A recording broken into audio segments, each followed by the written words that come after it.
Hello दोस्तों, आज हम बात करेंगे सेकंड चैप्टर लॉस्ट स्प्रिंग की, जिसकी ऑथर अनीस जंग हैं। अनीस जंग 1964 में was born in Rourkela. Rourkela में उनकी पैदाइश हुई थी, उनका जन्म हुआ था। एंड स्पेंड हर चाइल्डहुड, और उन्होंने अपने बचपन को गुजारा था, स्पेंड किया था। एंड एडोलसेंस, एडोलसेंस यानी 10 साल की तक जो एज होती है उसको बोला है कि उन्होंने अपने बचपन को और 10 साल की उम्र इन हैदराबाद में गुजारी थी। इसका मतलब यह है कि वो 10 साल तक हैदराबाद में रही थी। She received her education in Hyderabad, उन्होंने हैदराबाद से अपनी पढ़ाई की। And in the United states of America, और उसके बाद अमेरिका से अपनी स्टडी पूरी की। हर पेरेंट्स वर बोथ राइटर्स, उसके माता पिता दोनों लेखक थे, राइटर्स थे। Anees Jung began her career as a writer in India, Anees Jung ने भारत में रहकर अपना करियर एक लेखक के रूप में शुरू किया था। She has been an editor and columnist for major newspaper in India and abroad, के उन्होंने एब्रॉड यानी विदेश में, के उन्होंने विदेश और इंडिया के जो मेजर न्यूज़पेपर हैं उनकी वो एडिटर रही हैं और कॉलमनिस्ट रही हैं। And has authored several books, और इसके अलावा उन्होंने बहुत सी किताबें अपने आप से लिखी हैं। The following is an excerpt from her book titled Lost Spring Stories of Stolen childhood.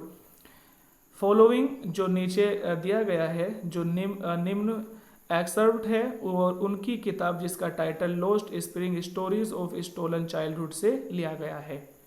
यानी जो नीचे अंश दिया गया है वो उनकी एक किताब से लिया गया है। Here she analyses the grinding poverty, यहाँ पर उन्होंने ग्रिंडिंग पॉवर्टी, बहुत ज़्यादा जो गरीबी है उसके बारे में एनालिसिस किया है, उसके बारे में बताया है। एंड ट्रेडिशंस, और इसके अलावा जो वहाँ की ट्रेडिशंस है, परंपराएं हैं, उसके बारे में बताया है। कैसी परंपराएं? विच कंडेम दिस चिल्ड्रन, जो इन बच्चों को मजबूर कर देती हैं to a life of exploitation, बेकार की ज़िंदगी गुजारने के लिए इन बच्चों को मजबूर कर देती हैं। तो यहाँ से हम देखेंगे हमारा जो चैप्टर ऐसे शुरू हो जाता है। समटाइम्स आई फाइंड अ रूपी इन द गार्बेज, के समटाइम्स कई बार, आई फाइंड अ रूपी मुझे 1 रुपया मिल जाता है, इन द गार्बेज इस कूड़े के ढेर में। Why do you do this, तुम ऐसा क्यों करते हो? आई आस्क्ड साहिब, अनीजन कहते हैं कि मैंने साहिब से पूछा कि तुम ऐसा क्यों करते हो। वूम आई एनकाउंटर एवरी मॉर्निंग, जिसको मैं हर सुबह मिलती थी। स्क्राउंगिंग फॉर गोल्ड, और ये साहिब, स्क्राउंगिंग माने ढूंढना, कि तलाश करता रहता था, ढूंढता रहता था। फॉर गोल्ड कुछ पैसे, कुछ सिक्के। इन द गार्बेज डंप, कूड़े के ढेर में। ऑफ माई नाइबरहुड, मेरे पड़ोस में, कि मेरे पड़ोस में जो कुछ कूड़े का ढेर लगा रहता था उसमें साहिब कुछ सिक्के, कुछ पैसे ढूंढता रहता था। Sahib left his home long ago, के साहिब ने अपना घर बहुत पहले छोड़ दिया था। Set amidst the green field of Dhaka, जो कि ढाका के हरे भरे मैदानों के बीच में हुआ करता था। His home is not even a distant memory, अब उसको अपने घर के बारे में बिल्कुल भी नहीं पता। There were many storms that swept away their fields and homes, his mother tells him, कि उसकी माँ ने उसको बताया कि वहाँ ढाका में बहुत सारे स्टॉर्म माने तूफान, बहुत सारे तूफान ऐसे आए, that swept away their field, जिन्होंने उन खेतों को बर्बाद कर दिया। एंड होम्स, और यहाँ तक कि उनके घर को भी बर्बाद कर दिया।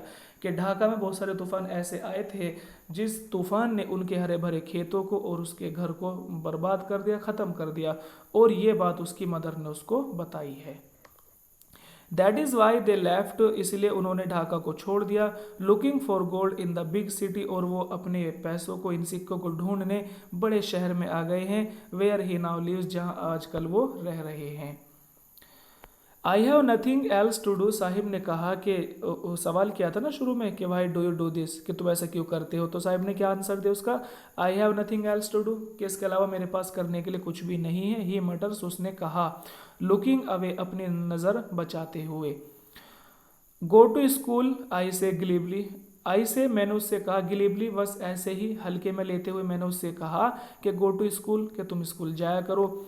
Realising immediately how hollow advice must sound, realising immediately, के फ़ौरन मुझे ये महसूस हो गया कि हाउ होलो एडवाइस, के मैंने कितनी बेकार सी राय, कितना बेकार सा मशवरा उसको दे दिया है। There is no school in my neighbourhood, उस बच्चे ने क्या कहा, देयर इज़ नो स्कूल, के कोई स्कूल ही नहीं है, इन माई नाइबरहुड, मेरे आसपास, के मेरे आसपास तो कोई स्कूल नहीं है। When they build one I will go, कि जब सरकार या कुछ लोग वहाँ पर कोई स्कूल बना देंगे, आई विल गो, मैं उस स्कूल में चला जाऊँगा। If I start A school, तो अनीस जंग ने उससे कहा कि if I start A school, कि अगर मैं कोई स्कूल स्टार्ट करूँ, शुरू करूँ, विल यू कम, क्या तुम आओगे, आई आस्क, मैंने उससे पूछा, हाफ जोकिंग, थोड़ा मजाक करते हुए, यस, हाँ ठीक है, ही सेज, उसने कहा, स्माइलिंग ब्रॉडली, कि उसने खुश होते हुए स्माइल करते हुए कहा कि यस, हाँ मैं आ जाऊँगा। अ फ्यू डेज लेटर, कुछ दिनों बाद, I see him running up to me, मैंने उसको देखा कि वो मेरे पास भाग कर आ रहा है, दौड़ कर आ रहा है, और क्या कहा कर, इज़ योर स्कूल और रेडी, क्या तुम्हारा स्कूल तैयार हो चुका है। It takes longer to build, कह रहे हैं स्कूल, कि इट टेक्स लॉन्गर, के थोड़ा समय लगता है, to build a school, school को तैयार करने में। आई से मैंने उससे कहा, embarrassed at having made a promise, लेकिन ये प्रोमिस कर कर, एक ऐसा वादा कर कर मैं कैसी हो गई, इम्ब्रेस, मुझे बहुत शर्मिंदगी, मैं बहुत शर्मिंदा हो गई। दैट वाज नॉट मींट, एक ऐसा वादा जिसका कोई मतलब ही नहीं था, कि मैंने उस बच्चे से कहा था कि मैं स्कूल बना लूँगी, तो इस तरह का वादा करके जिसका कोई मतलब नहीं था, इम्ब्रेस्ड, मैं बहुत शर्मिंदा हो गई थी। बट प्रोमिस लाइक माइन, लेकिन मेरी तरह जो बहुत सारे वादे हैं, abound in every corner of this bleak world, इनकी इस अंधेरी दुनिया में, इनकी इस अंधेरी दुनिया के हर कोने में, एवरी कॉर्नर, हर कोने में ऐसे बहुत सारे वादे हैं जो कि इनसे किए गए थे, यानी ऐसे बहुत से झूठे वादे हैं। After months of knowing him, के महीनों उसको जानने के बाद, I ask him his name, मैंने उससे उसका नाम पूछा, साहिब आलम, ही अनाउंस, उसने कहा कि मेरा नाम साहिब आलम है। He does not know what it means, उसको ये नहीं पता कि उसके नाम का क्या मतलब है। If he new it's meaning, अगर उसको उसके नाम के माने पता चले, तो उसके माने होंगे लॉर्ड ऑफ द यूनिवर्स, पूरी दुनिया का मालिक। He would have a hard time believing, हालांकि उसको अपने नाम के जो माने हैं उस पर यकीन करना थोड़ा मुश्किल हो जाए, कह रहे हैं कि हार्ड टाइम बिलीविंग इट, इस पर यकीन करना उसके लिए मुश्किल होगा। Unaware of what his name represents, उसको ये भी अनअवेयर, बिल्कुल अनजान है, of what his name represents, कि उसका जो उसका नाम है वो क्या रिप्रेजेंट करता है, कि इस बच्चे को नहीं पता कि साहिब आलम का क्या मतलब है, वो इस चीज़ से बिल्कुल अनअवेयर है, अनजान है। He roams the streets with his friends, वो घूमता रहता है, भटकता रहता है गलियों में अपने दोस्तों के साथ। An army of barefoot boys, ये एक आर्मी है, पूरी एक सेना की सेना है, बहुत सारे बच्चे हैं जो कि सब के सब नंगे पैर रहते हैं। वो appear like the morning birds, जो कि सुबह परिंदों की तरह दिखाई देते हैं। And disappear at noon, और दोपहर होते होते सब गायब हो जाते हैं। Over the months I have come to recognise each of them, over the months, के महीनों गुजरने के बाद में, I have come to recognise each of them, मैं उनमें से हर एक को जानने लगी हूँ। Y are not you wearing chappals, के तुम चप्पल क्यों नहीं पहनते। आई आस्क वन, मैंने उनमें से एक से पूछा। My mother did not bring them down from the shelf, shelf माने जो टांड या अटारी वगैरह होती है, ऊंची अलमारी, कि मेरी माँ उनको नीचे उतार कर नहीं देती, फ्रॉम द शेल्फ, टांड से, अटारी से। ही आंसर सिंपली, उसने साधारण रूप से आंसर दे दिया। Even if she did he will throw them off, even if she did, ये कह रहे हैं कि अगर उसकी माँ ने उसको चप्पल उतार कर दे भी दी, तो he will throw them off, तो वो उनको नहीं पहनेगा बल्कि उनको फेंक देगा। एड्स अनादर, दूसरे बच्चे ने कहा, वो इज़ वेयरिंग शूज़, जो कि जूते पहने हुए था, दैट डो नॉट मैच, लेकिन वो जूते भी उसके मैचिंग के नहीं थे, अलग अलग कलर के या अलग अलग टाइप के जूते थे। तो उस बच्चे ने कहा कि इसकी माँ ने अगर वो उतार कर भी दे दी चप्पल, तो फिर भी ये नहीं पहनेगा, उनको फेंक देगा। When I comment on it, और जब मैंने उस बच्चे के जूतों पर कमेंट की, तो he shuffles his feet and says nothing, तो उसने अपने पैरों को इधर उधर जो है मटकाने लगा, अपने रगड़ने लगा ना, जैसे पैरों को खिसका लेते हैं, अपने पैरों को शफल करने लगा, इधर उधर हिलाने लगा। एंड सेज नथिंग, और उसने कुछ नहीं कहा। आई वांट शूज़, एक बच्चा और था, उसने कहा कि आई वांट शूज़, मुझे जूते चाहिए। सेज अ थर्ड बॉय, तीसरे बच्चे ने कहा, who has never owned a pair all his life, उसने अपनी लाइफ में, अपने पूरे जीवन में कभी भी एक जोड़ी जूते नहीं लिए थे। Travelling across the country I have seen children walking barefoot के ट्रैवलिंग अक्रॉस द कंट्री के देश के कोने कोने में जब मैं जाती हूँ तो आई हैव सीन चिल्ड्रन मैंने इस तरह के बच्चे बहुत से देखे हैं वॉकिंग बेयरफुट जो कि हमेशा नंगे पैर चलते रहते हैं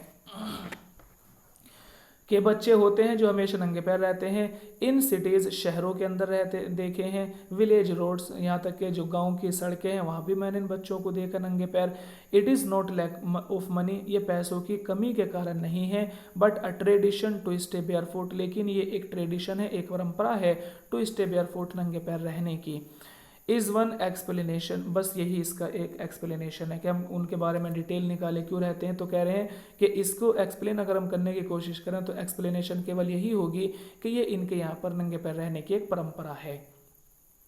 आई wonder if this is only an excuse to exclaim away perpetual state of poverty. I wonder और मुझे आश्चर्य होता है if this is only an excuse कि केवल एक बहाना होगा to explain away perpetual state of poverty गरीबी की जो उनकी एक स्टेट है परपेचुअल बहुत ज़्यादा गरीबी की जो उनकी एक कंडीशन है व्यवस्था है उसको एक्सप्लेन करने से बचने के लिए कि अगर कोई मेरे से पूछेगा कि ऐसा क्यों करते हैं हालांकि ये लोग बहुत ज़्यादा गरीब हैं बहुत ज़्यादा परपेचुअल बहुत ज़्यादा गरीब होने की जो इनकी अवस्था है उसको एक्सप्लेन करने से बचने के लिए यही एक बहाना होगा कि ये इनके यहाँ पर एक रस्म है।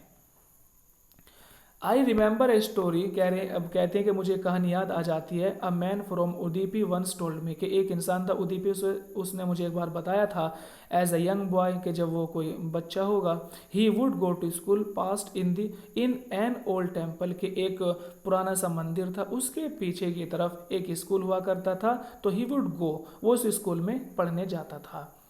Where his father was a priest और उस मंदिर में उसके जो फादर थे वो प्रीस्ट थे पुजारी थे।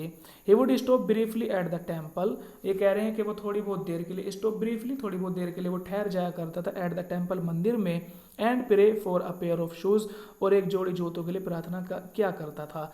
30 ईयर्स लेटर 30 सालों बाद आई विजिटेड हिज टाउन मैंने उसके टाउन को विजिट किया एंड टेम्पल और उस मंदिर को भी विजिट किया which was now drowned in an air of desolation. ये कह रहे हैं कि वो मंदिर जो 30 साल पहले यहाँ पर उदीपी का वो इंसान जाया करता था तो अब 30 साल बाद में क्या हुआ कि मैंने आई विजिटेड हिज टाउन उसके टाउन को विजिट किया उसके उस मंदिर को विजिट किया which was now drowned in an air of desolation. Desolation माने तन्हाई वीरान कि जो पूरी तरह से अब वीरान हो चुका था उजड़ चुका था। डेसोलेशन के माने वीरानी या तन्हाई उजाड़। इन द बैकयार्ड और बैकयार्ड जो पीछे का मैदान था पीछे की तरफ where lived the new priest और वहाँ पर एक न्यू प्रीस्ट एक नया पुजारी आ गया था। There were red and white plastic chair और अब यहाँ पर बैकयार्ड में नहीं सहन में अब सहन में जो रेड कलर की और वाइट कलर की कुछ प्लास्टिक की कुर्सियाँ आ गई थी। A young boy dressed in a grey uniform एक छोटा बच्चा था जो पहने हुए था एक ग्रे यूनिफॉर्म यानी ग्रे कलर के कपड़े पहने हुए था। वेयरिंग सॉक्स और यहाँ तक कि उसने सॉक्स भी पहने हुए थे एंड शूज़ और जूते भी पहने हुए थे। अराइव्ड पेंटिंग वो हाँफते हुए आया पेंटिंग हाँफते हुए तेज तेज कि वो हाँफते हुए आया and through his school bag और उसने अपने स्कूल बैग को फेंक दिया ऑन द फोल्डिंग बेड के ऊपर। लुकिंग एट द बॉय उस लड़के को देखकर आई रिमेंबर्ड मुझे याद आया द प्रेयर अनादर बॉय एक दूसरे लड़के की prayer had made to the goddess when he had finally got a pair of shoes कि मुझे याद आ गया एक दूसरे लड़के की प्रेयर जो कि गोडेस ने शायद उसकी प्रेयर को सुन लिया है। When he finally got a pair of shoes और आखिरकार उसको एक जोड़ी जूते मिल गए हैं। Let me never lose them और वो प्रेयर थी कि let me never lose them कि अब कभी भी वो जूते मुझसे दूर नहीं होने चाहिए वो नहीं खोने चाहिए। The गोडेस had granted his prayer और गोडेस ने देवी ने ग्रांटेड पूरा कर दिया हिज प्रेयर उसकी दुआ को कि उसकी जो प्रार्थना थी उसको देवी ने सुनकर पूरा कर दिया। अब इस बच्चे के पास जूते मौजूद हैं। Young boys like the son of the priest now वोर शूज़ अब जो छोटे बच्चे हैं जैसे कि प्रीस्ट का अपना बेटा है नाउ वोर शूज़ अब वो भी जूते पहनने लगा है। हालांकि 30 साल पहले जूते नहीं पहनता था लेकिन अब गोडेस ने एक प्रीस्ट के बच्चे के लिए भी जूतों को तय कर दिया वो भी पहन सकते हैं। But many others like the rag pickers, लेकिन बहुत सारे दूसरे लोग आज भी ऐसे हैं जैसे कि कूड़ा बीनने वाले, रैग पिकर्स कूड़ा बीनने वाले, इन माई नाइबरहुड मेरे आसपास के इलाकों में, रिमेन शूजलेस के आज भी ये बिना जूतों के ही रहते हैं। माई acquaintance with the barefoot rag pickers leads me to Seemapuri. My acquaintance मेरा जो परिचय है इन जो है barefoot rag pickers नंगे पैर रहने वाले कूड़ा बीनने वालों से, leads me to सीमापुरी, ये चीज़ ये जानकारी मुझे सीमापुरी ले जाती है। A place on the periphery of Delhi, एक जगह है जो कि दिल्ली के सीमा पर आबाद है। Yet miles away from it, हालांकि दिल्ली से बहुत दूर है। मेटाफोरिकली कि अगर मैं कहूँ तो ये दिल्ली से बहुत दूर है, लेकिन हम कह सकते हैं कि फिर भी दिल्ली की सीमा पर, दिल्ली के किनारे पर बसी हुई एक बस्ती है। दोज हु लिव हेयर, वो लोग जो यहाँ पर रहते हैं, are squatters who came from Bangladesh back in 1971। Squatters यानी जो होते हैं ना शरणार्थी, 1971 में जब बांग्लादेश और पाकिस्तान ये दोनों अलग अलग हो गए थे, डिवाइड हो गए थे, तो उस समय कह रहे हैं कि कुछ लोग सीमापुरी आ गए थे। तो यहाँ पर स्क्वेटर्स यानी शरणार्थी लोग। तो कहा है सीमापुरी के बारे में बताती है कि दोज वो लिव हियर, के वो लोग जो यहाँ पर रहते हैं सीमापुरी में, आर स्क्वेटर्स शरणार्थी हैं, वो केम फ्रॉम बांग्लादेश बैक इन 1971, जो कि 1971 में बांग्लादेश से वहाँ आ गए थे। Saheb's family is among them, और साहिब की फैमिली भी उनमें से एक है। Seemapuri was then a wilderness, और सीमापुरी उस समय था, वाइल्डरनेस बिल्कुल बंजर ज़मीन हुआ करती थी। इट स्टिल इज़, और आज भी ये बिल्कुल बंजर ही है, but it is no longer empty, लेकिन खाली नहीं है। हालांकि बंजर ही है, लेकिन अभी इसमें लोग बस गए हैं, अब इसमें आबादी बढ़ गई है, अब खाली नहीं है। इन स्ट्रक्चर्स ऑफ मड, और यहाँ के लोग जो हैं वो मिट्टी के घरों में रहते हैं। विद रूफ ऑफ टिन, और जिनकी जो छत है वो टीन की बनी हुई है। और टैरपलिन या फिर तिरपाल वगैरह, पिन्नी जो होती है, इस तरह के तिरपाल पिन्नी से उन्होंने अपनी छत को बना लिया है, टीन डालकर बना लिया है, जबकि उनकी दीवारें मड मिट्टी की बनी हुई हैं। डिवॉइड ऑफ सेवेज, यहाँ तक कि यहाँ नाली भी नहीं है, जो ऐसे नाली वगैरह होती है, पानी का कोई निकाल नहीं है। ड्रेनेज ऑफ रनिंग वाटर, और यहाँ तक कि जो गली गलियारों में जो पानी बहता है उसके लिए कोई नालों की व्यवस्था भी नहीं है, पानी गली में बहता रहता है। लिव 10,000 रैग पिकर, और यहाँ तक कि 10,000 रैग पिकर्स यहाँ पर रहते हैं, कूड़ा बीनने वाले रहते हैं। They have lived here for more than 30 years, और विदाउट एन आइडेंटिटी, ये लोग यहाँ पर 30 सालों से भी ज़्यादा से रह रहे हैं, विदाउट एन आइडेंटिटी, और इनकी कोई भी पहचान नहीं है। विदाउट परमिट्स, यहाँ तक कि इनको कोई परमिशन भी नहीं है रहने की, बट विद राशन कार्ड्स, लेकिन इनको राशन कार्ड दे दिए गए हैं। Yet get their names on voters, और इन्हीं राशन कार्ड के आधार पर इनके नाम वोटर आईडी में चढ़ गए हैं। And enable them two by grain, और ये राशन कार्ड इनको ग्रेन जो गल्ला वगैरह होते हैं अनाज, वो उनको मिल जाता है, उससे वो ख़रीद लेते हैं सस्ते दामों में। फूड इज़ मोर इम्पोर्टेंट, और ये खाना ज़्यादा इम्पोर्टेंट होता है फॉर सर्वाइवल, इंसान के जीने के लिए, देन एन आइडेंटिटी, किसी पहचान से, कि किसी पहचान से ज़रूरी ये होता है कि इंसान के पास उसके जीने के लिए कुछ खाने के लिए मौजूद हो। If at the end of the day we can feed our families and go to bed without an aching stomach, we would rather live here in the fields that gave us no grain। कहा है कि if at the end of a day, कि अगर दिन के आखिर में, यानी दिन के अंतिम समय में, we can feed our families, हम अपने परिवार को भोजन करा देते हैं, एंड गो टू बेड, और फिर हम बिस्तर पर चले जाते हैं, विदाउट एन aching स्टोमक, बिना जो है अपने यानी पेट को जो खाली होता है, बिना पेट में दर्द किए हुए हम अपने बिस्तर पर चले जाते हैं अपनी फैमिली को खाना खिलाकर।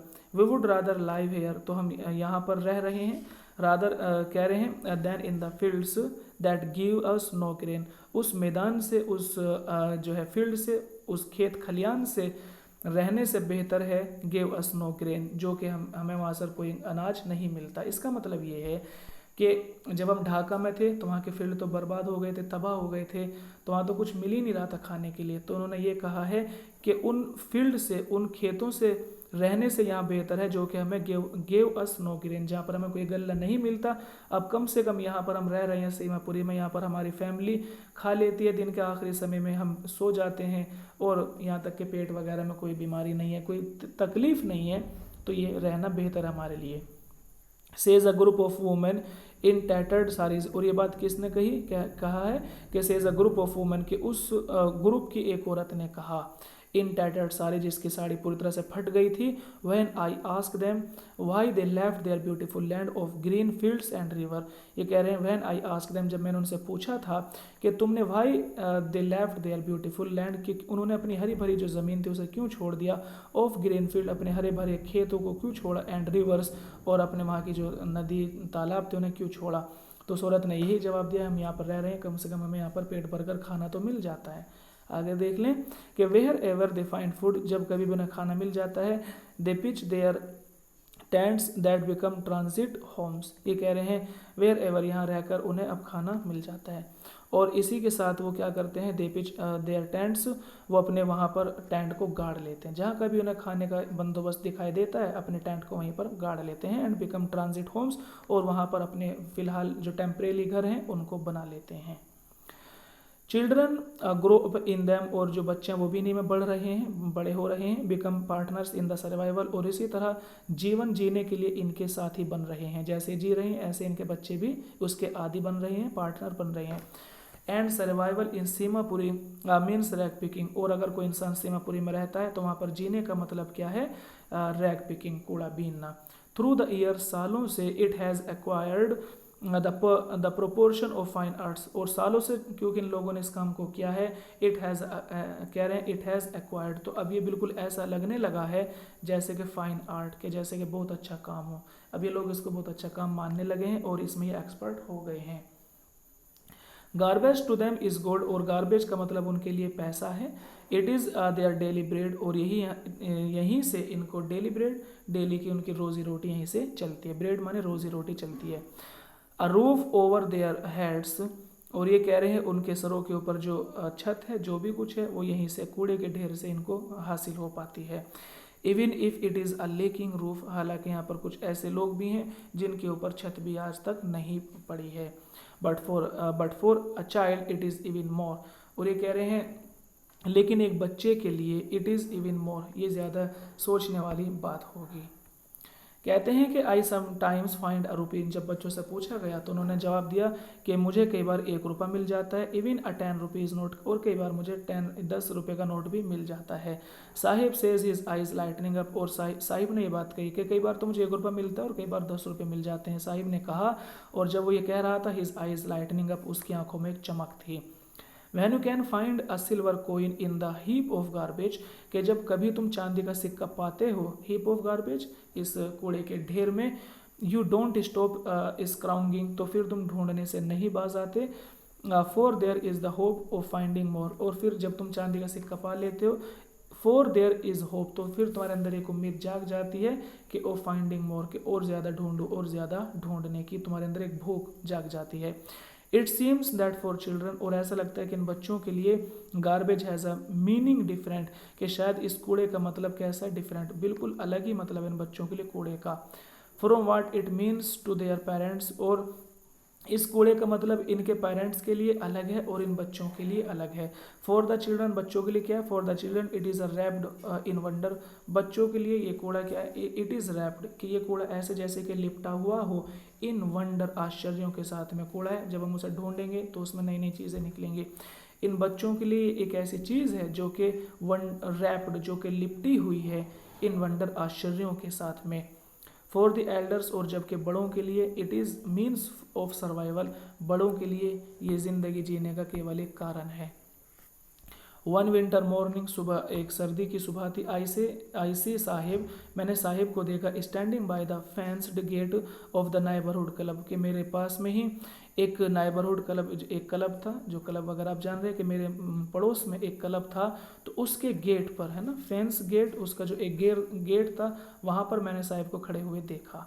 क्या कर रहा था, watching two young men dressed in white, वो दो ऐसे इंसानों को देख रहा था जो कि वाइट, यानी वाइट के जो सफ़ेद कपड़ों में थे, प्लेइंग टेनिस, और वो इस वाइट ड्रेस में टेनिस खेल रहे थे।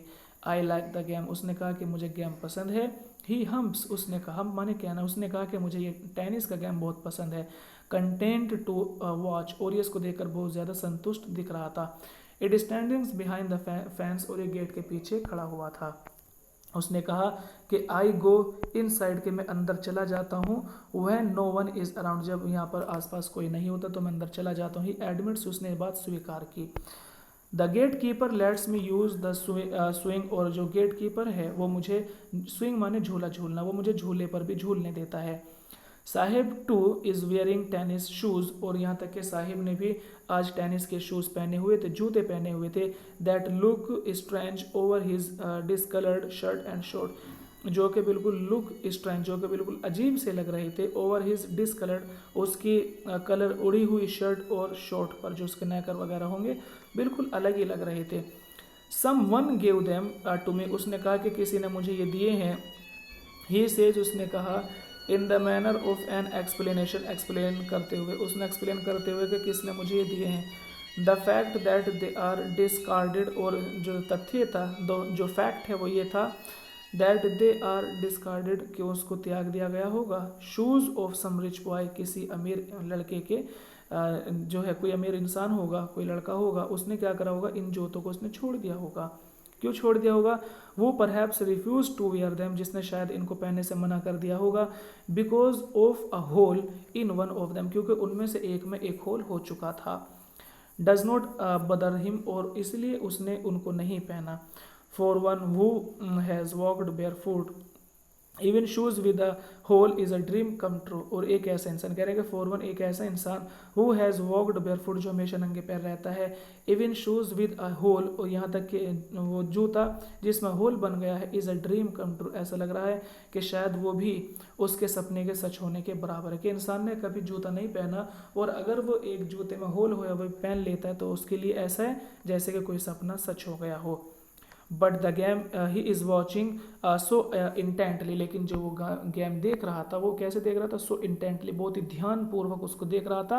Is out of his rich, हालांकि उसके समझ कुछ नहीं आ रहा था लेकिन फिर भी वो बहुत तवज्जो के साथ वहाँ से देख रहा था। This morning Saheb is on his way to milk booth, और मैंने देखा कि इस सुबह साहिब अपने रास्ते जा रहा था। कहाँ जा रहा था? टू द मिल्क बूथ, दूध की कोई दुकान है, चाय की दुकान है, वहाँ पर वो जा रहा था। In his hand is a steel canister, और उसके हाथ में एक स्टील का कोई कैन था। I now work in a tea stall down the road, और अब मैं एक चाय की दुकान में काम करने लगा हूँ। डाउन द रोड, जो कि देखो वहाँ पर रोड के किनारे पर बनी हुई है। उसने इशारा कर कर ये बात मुझे बताई। ही सेज, उसने कहा, pointing in the distance, distance माने दूर, यानी उसने दूर इशारा करते हुए मुझसे कहा कि देखो मैं वहाँ पर काम करता हूँ। आई एम पेड 100 रुपीज़, मुझे 800 रुपये मिल जाते हैं। एंड ऑल माई मील्स, और मुझे दोनों टाइम का खाना पीना जो भी होता है मुझे सब वहाँ से मिल जाता है, और इसके अलावा 800 रुपये भी मिल जाते हैं। Does he like the job? I ask, मैंने उससे पूछा कि does he like the job, क्या उसको वो नौकरी अच्छी लगती है? हिज फेस, उसके चेहरे को आई सी, मैंने देखा, has lost the care free look, यानी जैसे वो पहले केयर फ्री, बिल्कुल आज़ाद, कि जैसे वो पहले आज़ाद रहा करता था लेकिन अब वो क्या हो चुका है? लॉस्ट, अब वो आज़ाद नहीं है, अब वो किसी का एक तरह से नौकर बन चुका है। The steel canister seems heavier than the plastic bag, और ये जो स्टील का कैन है ये ज़्यादा भारी, सीम्स हैवियर दैन, वो ज़्यादा भारी है प्लास्टिक बैग, उस प्लास्टिक बैग से। ही वुड कैरी, जिसको वो ले जाया करता था, सो लाइटली, वो बहुत हल्का फुल्का था, ओवर हिज शोल्डर, अपने कंधे पर। यानी जब वो कूड़ा बीनता था, कूड़ा बीनने वालों के जो कंधे पर एक बैग होता है प्लास्टिक का, उस बैग से ये कनस्तर, ये कैन, दूध की कैन बहुत ज़्यादा भारी थी। द बैग वाज हिज, ये कह रहे हैं कि ये बैग किसका है?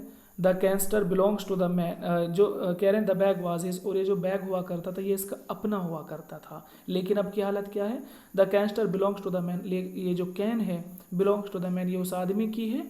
Who owns the tea shop, जो कि चाय की दुकान का मालिक है। कह रहे हैं कि जो भी था पहले, कोई छोटी चीज़ हो या बड़ी चीज़ हो, लेकिन थी तो इसकी अपनी, लेकिन अब जो ये कैन है ये भी उस मालिक की है जो कि चाय की दुकान करता है। Saheb is no longer his own master, यहाँ तक कि साहिब अब अपने आप का मालिक भी नहीं रहा, अब वो एक तरह से नौकर बन चुका है। यहाँ तक एक कहानी हो जाती है। इसके अलावा हम दूसरी कहानी देखते हैं जो इसी से रिलेटेड है। देखते हैं कि I want to drive a car, मैं एक कार चलानी चाहता हूँ। ये दूसरा बच्चा मुकेश, देखते हैं। Mukesh insist on being his own master, Mukesh अपने आप का मालिक बनना चाहता था। बीइंग ओन हिज मास्टर, वो यानी वो किसी के यहाँ पर नौकरी नहीं करना चाहता था, खुद अपना ही काम करना चाहता था। तो मुकेश इंसिस्ट्स ऑन, मुकेश ने जोर दिया, बीइंग हिज ओन मास्टर, अपने आप का काम करने के लिए। I will be a motor mechanic, मैं मोटर मैकेनिक बनूंगा, ही अनाउंस, उसने कहा। Do you know anything about cars, क्या तुम्हें कार के बारे में कुछ पता है? आई आस्क, मैंने उससे पूछा। I will learn to drive a car, मैं कार चलाने सीख लूंगा, ही आंसर्स, उसने कहा, आंसर दिया। Looking straight into my eyes, मेरी आंखों में देखते हुए उसने कहा कि मैं कार चलाना सीख लूंगा।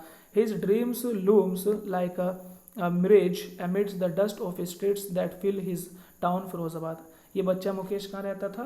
फिरोजाबाद। ये कह रहे हैं कि उसने कहा कि मैं कार चलाने सीख लूंगा, मैं कार का मैकेनिक बन जाऊंगा, कार ड्राइवर बन जाऊंगा। तो कहा कि ऐसा लग रहा था, his dreams looms like a mirage amidst, ऐसा लग रहा था कि शायद फिरोजाबाद की जो टाउन है और उसकी जो डस्ट ऑफ स्टेट, उसकी जो गलियों की धूल है, उन गलियों की धूल में फिरोजाबाद शहर में उसका सपने का पूरा होना बहुत ही मुश्किल लग रहा था। उसको समझाते हुए उन्होंने ऐसे कहा है कि जैसे कि कोई डस्ट ऑफ स्ट्रीट, जैसे कि बहुत ज़्यादा धूल है, बहुत ज़्यादा धूल मिट्टी है और उनमें किसी छोटी सी चीज़ को ढूंढना इतना मुश्किल होता है। तो कह रहे हैं कि मुकेश ने ये तो ज़रूर कह दिया कि वो अपने आप का मालिक बनना चाहता है, कोई अपना काम करना चाहता है, लेकिन इसका मतलब आप यहीं से देख लेंगे कि हिज ड्रीम से लेकर जो यहाँ तक है फिरोज़ाबाद यानी उसका सपना पूरा होना बहुत ज़्यादा मुश्किल बात थी। और कह रहे हैं कि जो फिरोज़ाबाद है वो किस चीज़ के लिए मशहूर है? फेमस फॉर इट्स बैंगल्स, और जो फिरोज़ाबाद है वो अपने कांच के काम के लिए और जो चूड़ी वगैरह का काम है उसके लिए काफ़ी मशहूर है। Every other family in Firozabad, और फिरोज़ाबाद में हर दूसरी family is engaged in making bangles, वो चूड़ी बनाने में बिजी रहती है, लगी रहती है। It is the centre of India's glass blowing industry, ये कह रहे हैं कि फिरोज़ाबाद क्या है? भारत का जो ग्लास ब्लोइंग है, जो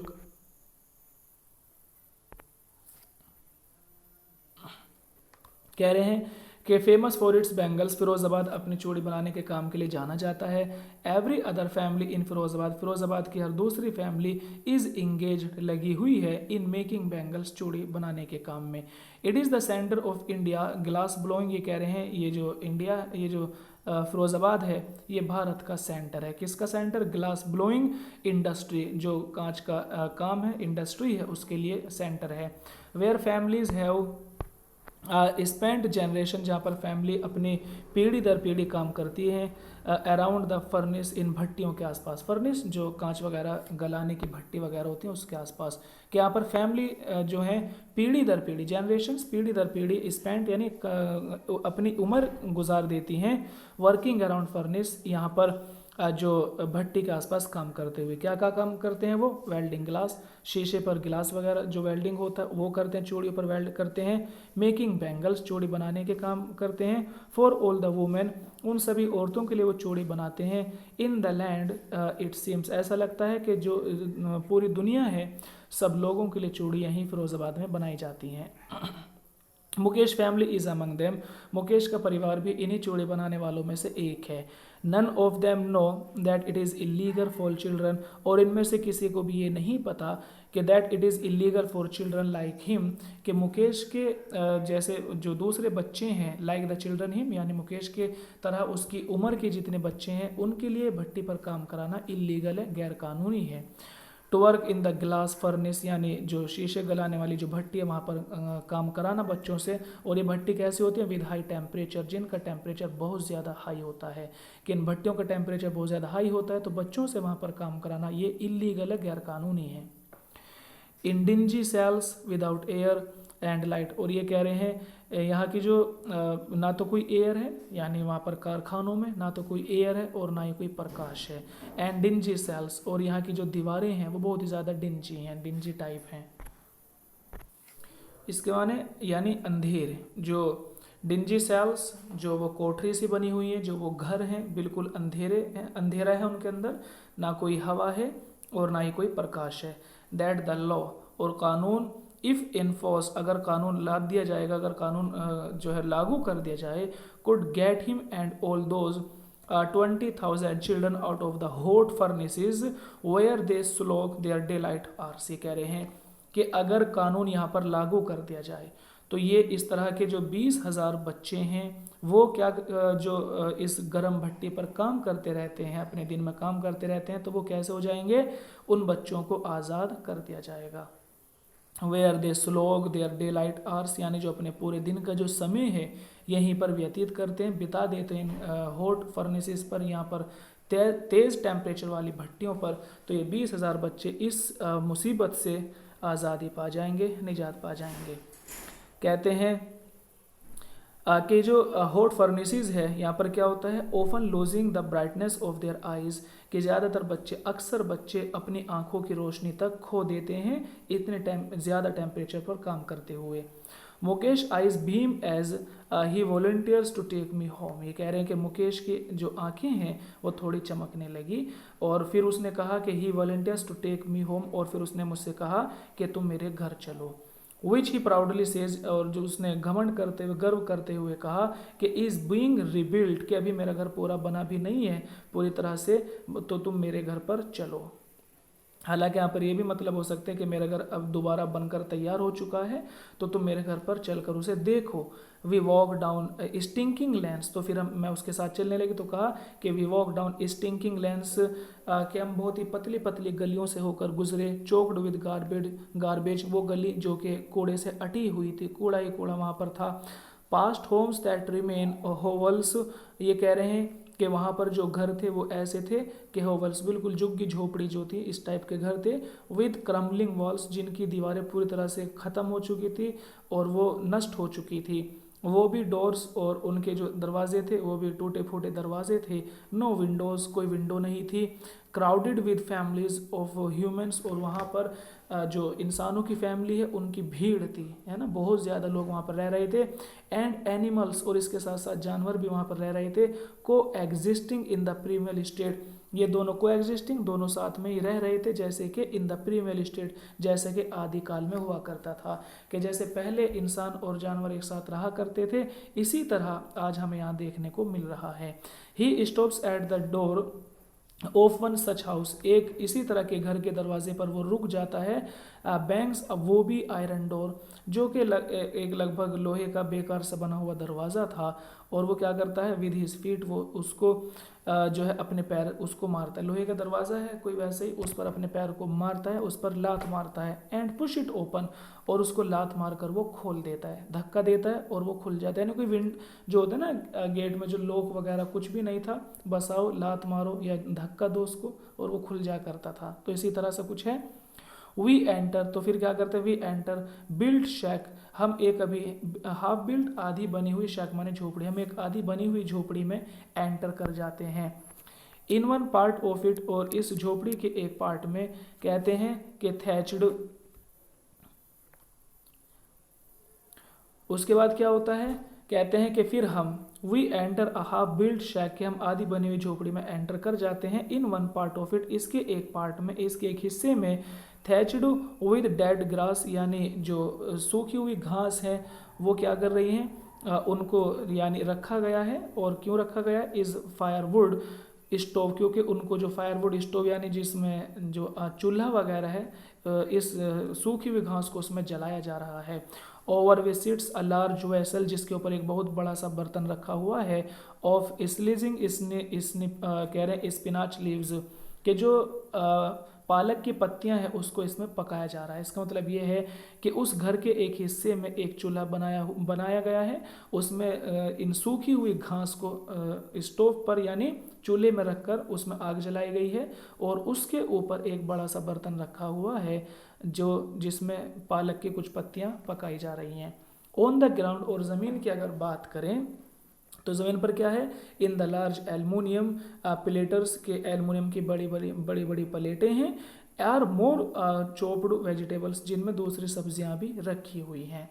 अ frail young woman is cooking, और एक बहुत ही कमज़ोर सी, फ्रेल माने कमज़ोर सी, यंग वुमेन अभी ज़्यादा उम्र की भी नहीं है, एक बहुत ही कमज़ोर सी छोटी उम्र की एक औरत है।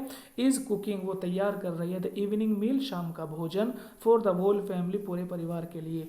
तो ये जो पालक वगैरह तैयार हो रहा है, आखिर इसको एक औरत तैयार कर रही है, और ये इनका शाम का यानी डिनर टाइम चल रहा है। Through eyes field with smoke she smiles, ये कह रहे हैं कि थ्रू आइज फील्ड, हालांकि उसकी आंखों में धुआं भरा हुआ है लेकिन फिर भी शी स्माइल्स, वो मुस्कुराती है, स्माइल करती है। और ये कौन है lady? She is the wife of Mukesh Elder brother, और ये जो है मुकेश के बड़े भाई की पत्नी है।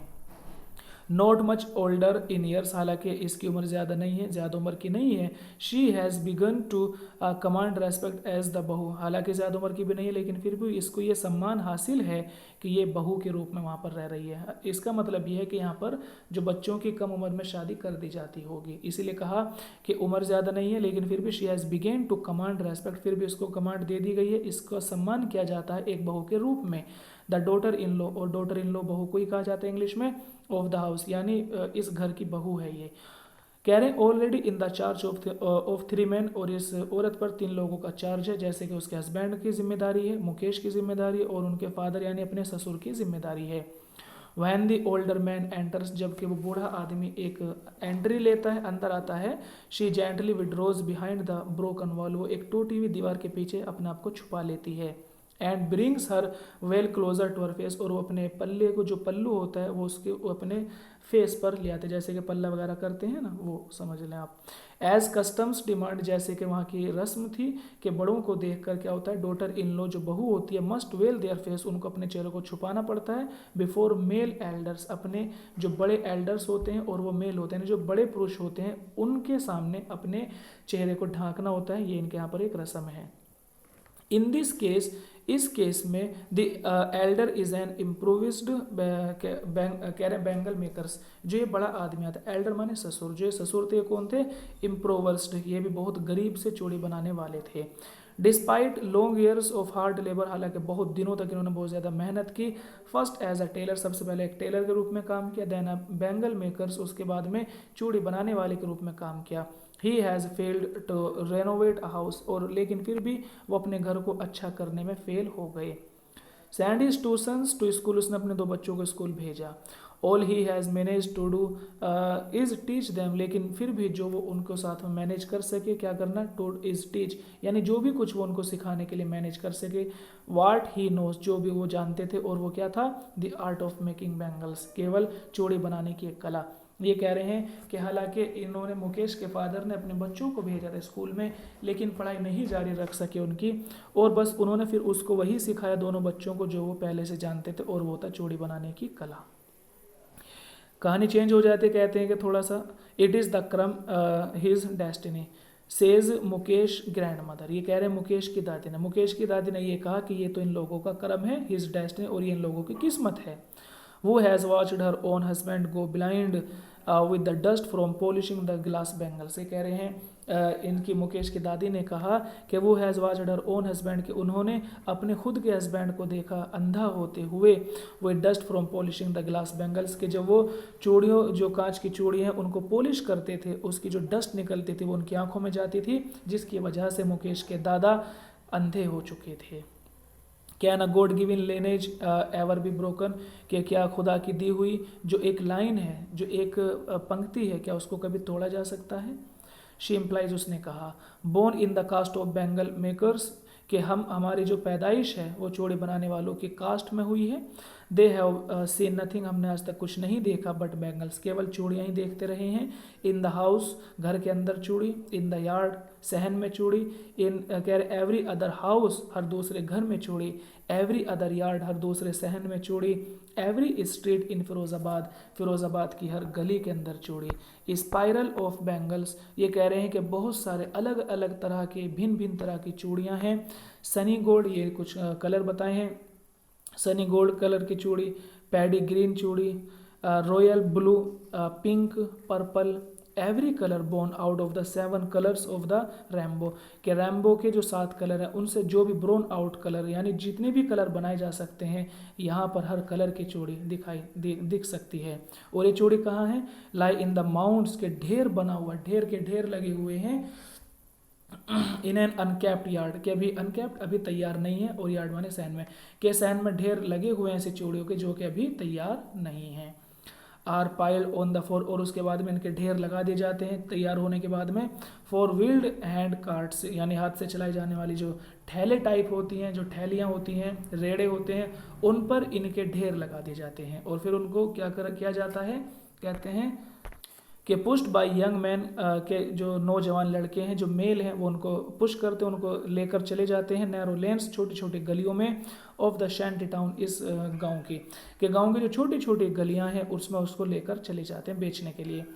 And in the dark hot मेंट्स, और इस अंधेरी झोपड़ियों में, next to the lines of flames of flickering oil lamps, जहाँ पर तेल का कोई लैंप चल रहा है और उसकी जो आग है वो, यानी जो उसमें तेल का जो लैंप है उसमें लो चल रही है, और उसकी लाइन के सामने, नेक्स्ट टू द लाइन्स, यानी बिल्कुल लाइन के सामने क्या हुआ है, सिट बॉयज, लड़के बैठे हुए हैं, गर्ल्स और लड़कियां बैठी हुई हैं, with their fathers and mothers, अपने माँ बाप के साथ में, यानी लैंप जल रहा है बस छोटा सा, और वहीं पर लाइन बनाकर, पंक्ति बनाकर सब लोग बैठे हुए हैं चिराग के आसपास। वेल्डिंग पीसीज ऑफ कलर्ड, ये कह रहे हैं कि ये सब लोग बैठकर क्या कर रहे हैं, जो कांच है उस पर वेल्ड कर रहे हैं, इनटू सर्कल्स ऑफ बैंगल, जो चूड़ी का गोलाई होती है ना, तो देखा होगा चूड़ी में एक जगह जोड़ होता है, तो जो सर्कल ऑफ बैंगल्स, जो चूड़ी के सर्कल में एक जगह होती है उस पर ये लोग वेल्ड कर रहे हैं। Their eyes are more adjusted to the dark, और इनकी आंखें अब अंधेरे की शौकीन हो गई हैं, अंधेरे की आदी हो गई हैं, than to the light outside, यानी प्रकाश से ज़्यादा, रोशनी से ज़्यादा इनकी आंखें अंधेरे की आदी हो गई हैं। That is why they often end up losing their eyesight, और इसीलिए इनकी आंखों की रोशनी ख़त्म हो जाती है, बिफोर दे बिकम एडल्ट, इनके बड़े होने से पहले इनकी आंखों की रोशनी ख़त्म हो जाती है। Savita a young girl in a drab pink dress, Savita भी एक लड़की है जो कि ड्रैब, जो कि फटे पुराने से पीले कलर के कपड़े पहने हुए है। Sits alongside an elderly women, वो भी एक बड़ी सी औरत के बराबर में बैठी हुई है। सोल्डरिंग पीसीज ऑफ गिलास, और ये भी जो कांच का जो शीशे हैं उसके जो टुकड़े हैं उन पर वेल्ड कर रही है।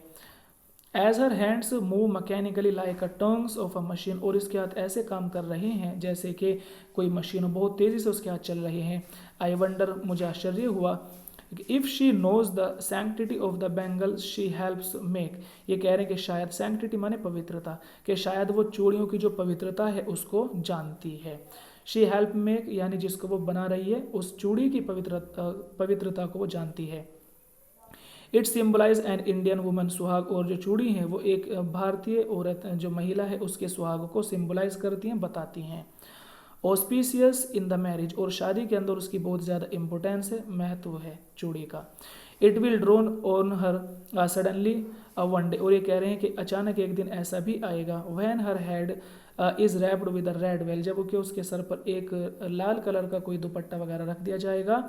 एंड हैंड, कह रहे हैं कि हर हैंड्स डाइड, और उसके हाथों पर, उसके हाथ को लाल कर दिया जाएगा, विद हीना, यानी मेहंदी से, यानी उसके हाथों पर मेहंदी से उसके हाथ लाल कर दिए जाएंगे, सर पर लाल कलर का कोई वेल, घूंघट वगैरह चढ़ा दिया जाएगा। एंड रेड बैंगल्स, और फिर लाल लाल चूड़ियाँ पिना दी जाएंगे। Roll on to her wrist, उसकी कलाइयों में रेड चूड़ी पिना दी जाएंगे। और she will then become a bride, और फिर इस तरह से वो भी एक दुल्हन बन जाएगी। लाइक द ओल्ड वुमन, उस बूढ़ी औरत की तरह, बिसाइड हर, जो कि उसके पास बैठी हुई है, वो become one many years ago, जो बहुत दिन पहले वो भी इसी तरह बनी होगी, जो बूढ़ी औरत है वो भी बहुत पहले ऐसी ही बनी होगी, तो उसकी तरह भी एक दिन ब्राइड दुल्हन बन जाएगी। She still has bangles on her wrist, और वो औरत जो पहले कभी बहू बनकर आई थी, आज तक उसकी कलाई में चूड़ियाँ हैं। But no light in her eyes, लेकिन उसकी आंखों में कोई भी रोशनी नहीं है। तो उसने कहा औरत ने कि एक वक्त शेर भर खाना भी नहीं खाया। शी सेज, उसने कहा, in a voice drained of joy, जिसकी खुशी खत्म हो चुकी थी। She has not enjoyed even, फिर उसको इंग्लिश में कहा कि she has not enjoyed even one full meal in her entire life time, कभी अपने जीवन में कभी भी अच्छे से खाना नहीं खाया।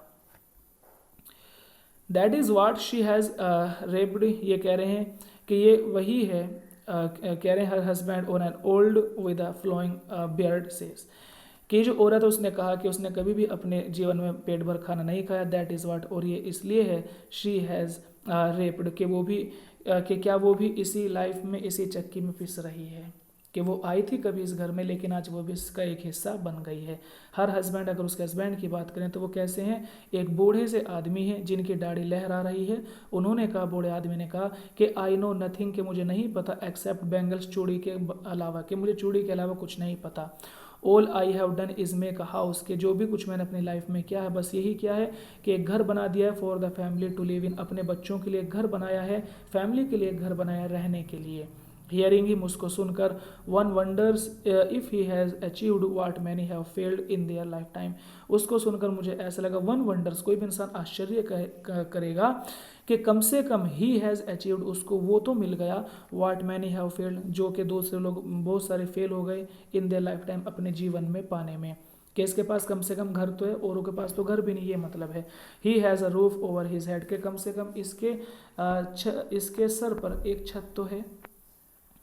यहाँ से देखेंगे, the cry of not having money to do anything except carry on the business of making bangles, के cry of not having money, के पैसे ना होने की जो एक पुकार है, एक चीख हो पुकार है इन लोगों की एक शिकायत है कि इनके पास पैसे नहीं है, to do anything except carry on the business of making bangles. इसका मतलब है कि यहाँ पर cry of not having money, कि इन लोगों के पास पैसे ही नहीं है और इस बात की हमेशा इनके पास शिकायत रहती है। टू डू एनीथिंग, कोई दूसरा काम करने के लिए, कह रहे हैं कि except carry the business of making bangles, के चूड़ी बनाने का जो एक इनका बिजनेस है, इसके अलावा दूसरा काम करने के लिए इनके पास पैसा नहीं है। Not even enough to eat, ना तो कुछ खाने के लिए इनके पास पर्याप्त है। रिंग्स इन एवरी होम, और ये बात हम हर घर में देख सकते हैं। The young man echo the lament for of their elders, जो नौजवान हैं वो भी वही शिकायत करते हैं, उसी बात का रोना रोते हैं, ऑफ देयर एल्डर्स, जिस बात का रोना उनके बड़ों ने रोया था, जिस बात की शिकायत बड़ों की थी वही शिकायत इन बच्चों की है। Little has moved with time, ये कह रहे हैं कि समय के साथ में बहुत कम चेंज आया है। Little has moved with time, समय के साथ बहुत कम चेंज देखने को मिला है। इट सीम्स, ऐसा लगता है, इन फिरोजाबाद में। Years of mind numbing toil have killed all the initiative, के years of mind numbing toil, यानी बहुत मेहनत करने के बाद में भी, हैव किल्ड ऑल इनिशिएटिव, इनकी जो ज़रूरियात हैं वो नहीं पूरी हो सकी, वो सब ख़त्म हो गई हैं। And the ability to dream, यहाँ तक कि जो इनके सपने देखने की एक एबिलिटी थी वो भी ख़त्म हो गई है। इनिशिएटिव, जो ज़रूरी चीज़ें वो ख़त्म हो गई, इन्होंने अपनी ज़रूरत की जो चीज़ें वो भी ख़त्म किया हुआ है, सपने देखना तो इनके लिए बहुत दूर की बात है। तो अनीस जंग ने इनको कुछ मशवरा दिया है। लास्ट में हम आ जाते हैं तो कहा है इनसे कि why not organise yourself into a cooperative, कि तुम लोग अपनी कोऑपरेशन, अपनी कोई कमेटी टीम क्यों नहीं बना लेते। I ask a group of young man, मैंने कुछ नौजवान ग्रुप में से ये बात कही, कुछ नौजवान लोगों से कहा, तो who have fallen into the vicious circle of middle man, middle man माने जो बिचौलिए लोग होते हैं, है ना, बिचौलिया, वो trapped their fathers and forefathers, कि मैंने कहा कि तुम लोग एक ऑर्गेनाइजेशन, एक कोऑपरेशन क्यों नहीं बना लेते, मैंने नौजवान लोगों से कहा। और ये नौजवान लोग वो have fallen into the vicious, जो कि चंगुल में फंस गए थे, सर्कल माने चंगुल, जो कि एक बुरे से चंगुल में फंस गए थे बिचौलियों के, और इन्हीं बिचौलियों ने उनके फादर को फंसाया था। ट्रैप माने फंसाने, इनके फादर को फंसाया था, एंड फोर फादर्स, और इनके पूर्वजों तक को फंसाया हुआ था इन बिचौलियों ने। ठीक है, बिचौले का मतलब आप समझ रहे हैं, यानी किसी से माल बनवाकर आगे बेचना अच्छे दामों में, उनको बिचौलिया कहा यहाँ पर। Even if we get organised, ये कहा उन बच्चों ने कि अगर हमने कोई ऑर्गेनाइजेशन बना ली, कोई हमने कमेटी बना ली इस तरह की, तो कहा है वी आर वंस, हम ही वो लोग होंगे, वो will be hold up by police, कि जिसको पुलिस के द्वारा पकड़ा जाएगा, बीटन, पीटा जाएगा, एंड ड्रैग्ड टू जेल, और हमें जेल में डाल दिया जाएगा, फॉर डूइंग समथिंग इलीगल, और हम पर ये चार्ज लगाया जाएगा कि हम कुछ गैर कानूनी कर रहे हैं।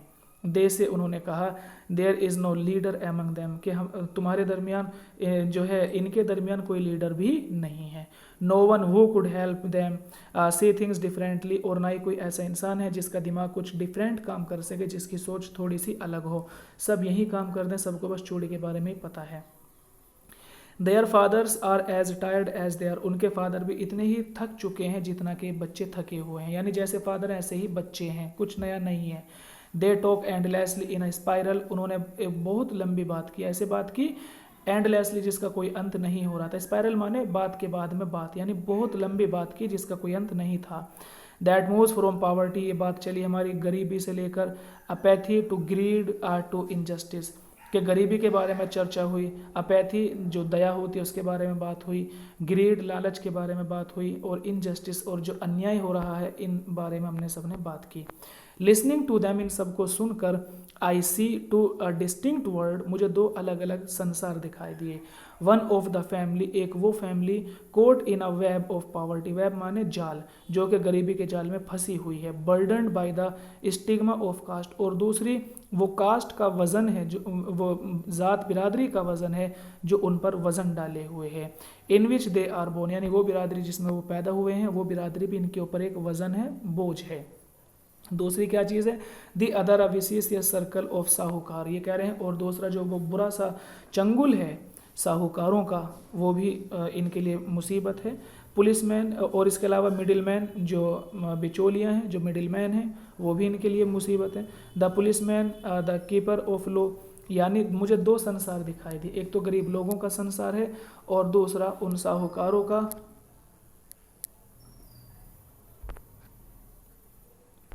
यहाँ पर आप देख सकते हैं कि दो दुनिया उसे दिखाई दी, पहला तो इन गरीब लोगों का, और दूसरा किसका है, कह रहे हैं कि ऑफ द साहूकार, दूसरा है साहूकारों की दुनिया है, मिडिल मैन जो बिचौलिए हैं उनकी दुनिया, पुलिस वालों की दुनिया है, कीपर ऑफ लॉज वकीलों की दुनिया है, बैरोक्रेट्स नौकरशाहों की दुनिया है, एंड द पॉलिटिशियन, और पॉलिटिशियन की दुनिया है। ये अलग दुनिया है बिल्कुल, जो मज़े में रहती है, लेकिन जो गरीब लोग हैं बेचारे उनकी दुनिया अलग है।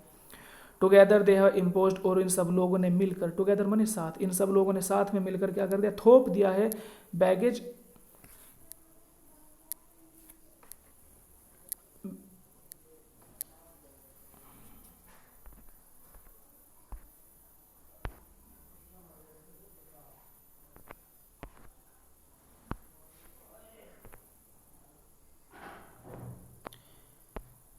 देखेंगे कि together they have impose the baggage, ये कह रहे हैं कि इन सब लोगों ने मिलकर थोप दिया है बैगेज, वजन को, ऑन द चाइल्ड, इन बच्चों के ऊपर भी, that he can not put down, जिसको वो नीचे नहीं रख सकते, यानी एक ऐसा वजन है इन बच्चों के ऊपर जिसको वो नीचे नहीं रख सकते।